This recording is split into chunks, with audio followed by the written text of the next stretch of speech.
public hearing on the fiscal year 2023-2024 proposed budget. Roll call, please. Ross. Here. Garner. Here. O'Brien. Present. Balmas. Present. Thorstensen. Here. Woodside. 5 present. Trustee Woodside indicated he wasn't going to be here tonight, so Pat? Yeah, so this is our public hearing for the budget. Remember, we had a budget workshop a couple months ago, went over this. Brian's going to run through a review of the budget again, just as a refresher, talk about some changes in there. Decent sized one related to the water and sewer capital program. Our village engineer, Nick Leach, is going to give a little more detail on that when we get to that part. So I'll kick it over to Brian. All right, thank you, Pat. Preparation of the annual budget begins really November, December timeframe with the multi-year financial forecast. That leads into the multi-year capital plan, which we presented on January 9th. That's followed by a series of departmental meetings on personnel and operations. When those are completed, we prepare the draft budget and meet one-on-one with the village board. All that in preparation for our March 6th budget workshop. That brings us to tonight, which is the public hearing and approval with the fiscal year beginning May 1st. Budget's broken down into really 11 sections. Tonight we're just going to briefly touch on the budget message, the executive overview, and the capital improvement budget. This chart shows individual funds in green, followed by departments and divisions in yellow. Total budget, $93.4 million. General fund, the village's primary operating fund, is $49.1. The capital plan, $17.8 million. That changed slightly. We'll go over that in a little bit. Budget was prepared with no property tax. The village still maintains a very low debt burden. We got some more detail on that on a slide. Budget includes a 3.5% adjustment for water and sewer rates. Also includes the senior discount we've been discussing, which is really like a 65, almost 66% discount on the first 7,000 gallons for seniors, for qualifying seniors. Personnel-wise, an increase of 4.25 FTEs. Village is continuing to overfund both the police and fire pension fairly substantially this year.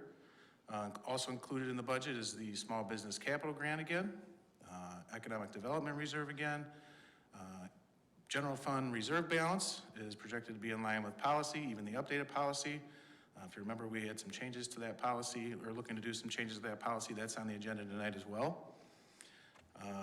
Includes items from the updated strategic plan, and we do have planned drawdowns and some funds that we will touch on here for capital purposes.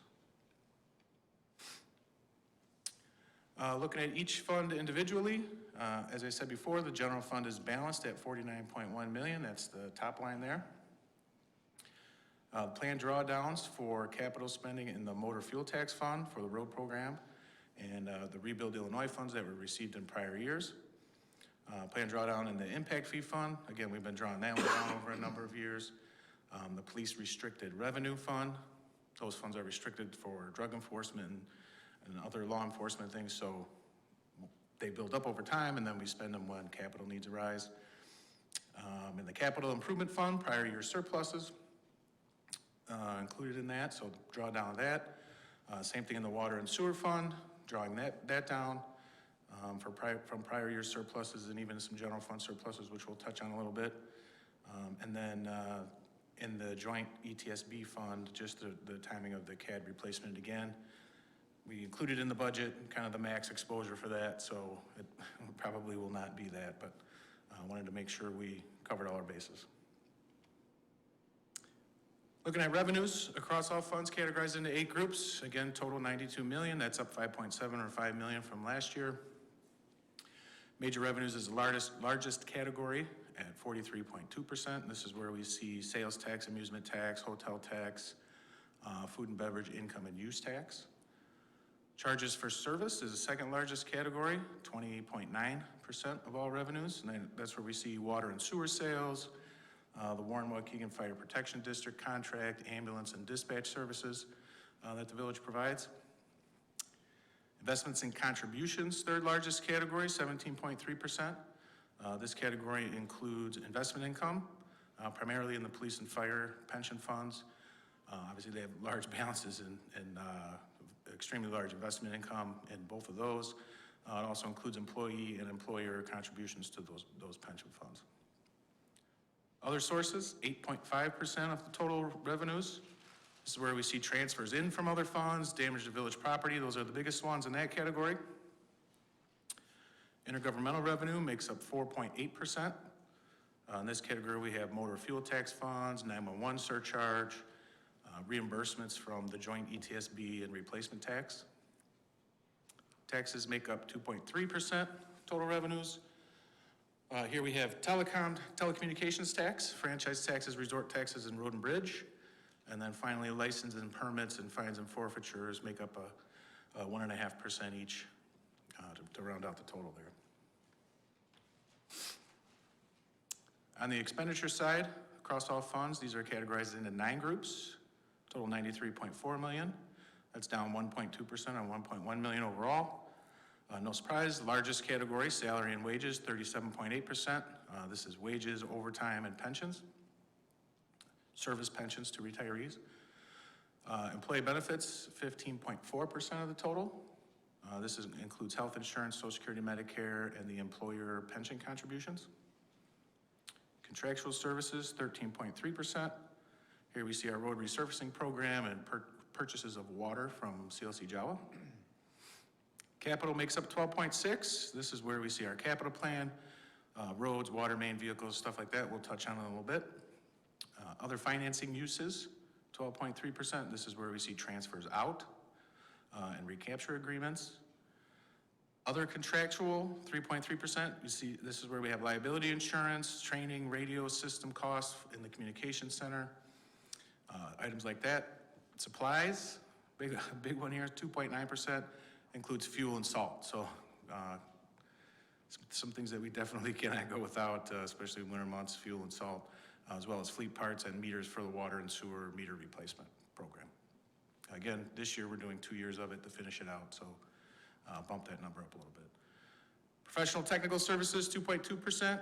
Engineering, financial services for the pension funds, legal and red light collection fees, and then debt service finishes it out at 0.6%. Again, the only outstanding debt we have is the IEPA loan, and then we budget an extra $250,000 principal payment for that this year.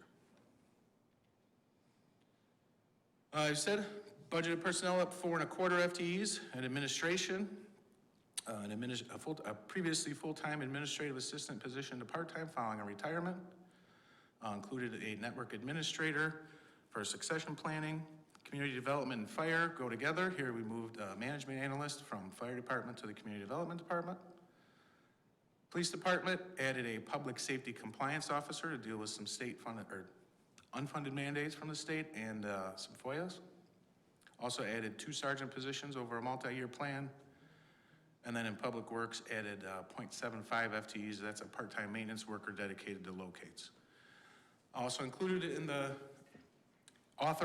total authorized is 9 unbudgeted positions. Started this a couple years ago, allows us to bring folks on early, prior to known retirements, get them ramped up so there's no impact to services and they're ready to go when the retirement happens. Debt, touched on this a little bit. Only outstanding debt the village has is the IEPA loan. Originally started with a principal of 5.1 million, just over 5.1 million. Very low interest rate here, 1.84%. The original term's 20 years. We are paying it at a rate that will bring that term down to 10 years. That's the additional 500,000 that's been paid to date, the 250 that's in there. Currently we have just under 4.2 outstanding. And then according to 4/30/22 stats from the Illinois Comptroller's Office, village has the lowest debt burden of any community with a population over 25,000. So that's something to definitely be proud of. Looking at projected fund balance at the end of next year, so this is 4/30/2024. General fund at 30.5 million. That's at 70% of general fund operating expenditures. That's after a $4.5 million proposed surplus from fiscal year 22. We also project 3.8 million fiscal year 23 surplus, but we'll wait for that audit to be completed and then we'll talk about what we want to do with that. The planned drawdowns I talked about, motor fuel tax, impact fee, PD restricted revenue fund, capital improvement fund, water and sewer, and the joint ETSB fund. all included in this chart. The proposed transfer of $4.5 million from the general fund surplus from fiscal year '22 is on the regular agenda tonight. $2 million to the capital fund, $2 million to water and sewer. Allows us to keep up with capital while we kept that rate increase low and held rates flat over 2 years during COVID. And then $500,000 for the health insurance fund. As we talked about, that was a new fund last year, ended up negative, so basically just seeding that fund with some money. Capital plan, $17.8 million, includes $8.1 million for the transportation system, $1.4 million for buildings and building improvements, $4.1 for the water and sewer system. That includes the Old Plain Waveland water main that we'll talk about here. Vehicles and equipment, $2.2 million. Technology, $1.8, and stormwater management, $300,000. Changes since the workshop on March 6th. The 911 fund, the JETSB board met, considered the budget, had some changes that they wanted to include related to Starcom radios, some additional radios, and some user fees. In the PD restricted revenue fund, I omitted some things that the police department had submitted during the process, and I just missed them, so included those in here. Additional flock cameras, K9 training and supplies, investigations, hardware and software, so we added that back in. Capital improvement fund added ring road project of $180,000, so that is included in there. And then in the water and sewer capital fund, the big one Pat mentioned, bids came in for Old Plain and Waveland water main projects. Really, it's almost an impossible bidding environment. Nick will give us more information, but from my standpoint, we can say there's still a ton of ARPA money out there waiting to be spent, so there's no shortage of projects for contractors, and that obviously makes this a fairly difficult environment to bid in. Nick will talk a little bit more about why we needed the extra $500,000 there.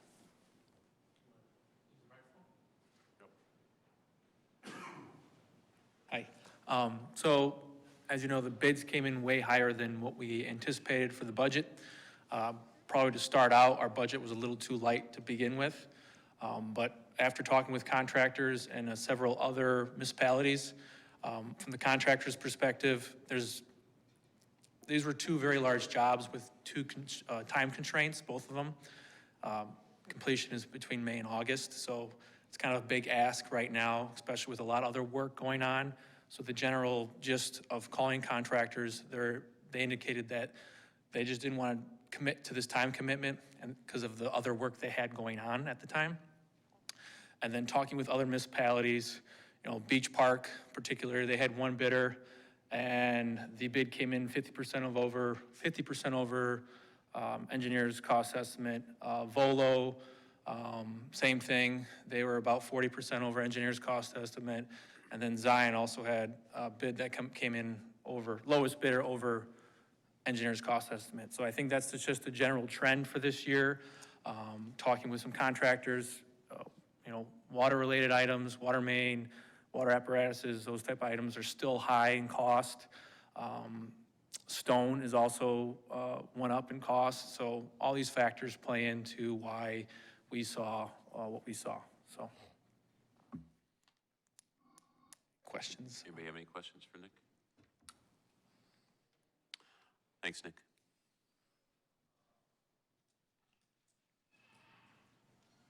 So that brings us what's for consideration on the regular village board agenda tonight. Obviously, approval of the annual budget, approval of the comprehensive fee schedule, which includes the 3.5% adjustment to water and sewer rates and the senior discount rate, the adjustment to the general fund balance financial policy, going from 35% to a range of 60 to 65%, with some triggers in there of if it falls below 60, it talks about notification of the board and a plan to bring that back above within one fiscal year.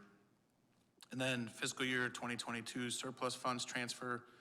Now that fiscal year 2022 is audited and complete, we can look at where the general fund balance finished compared to what the policy is and move some money around to use for some excess funds around to use for capital and some other obligations. So $2 million to capital, $2 million to water and sewer, and then $500,000 to health insurance, as we talked about before. So those 4 items are on the regular village board agenda for consideration tonight. Anybody have any questions for Brian?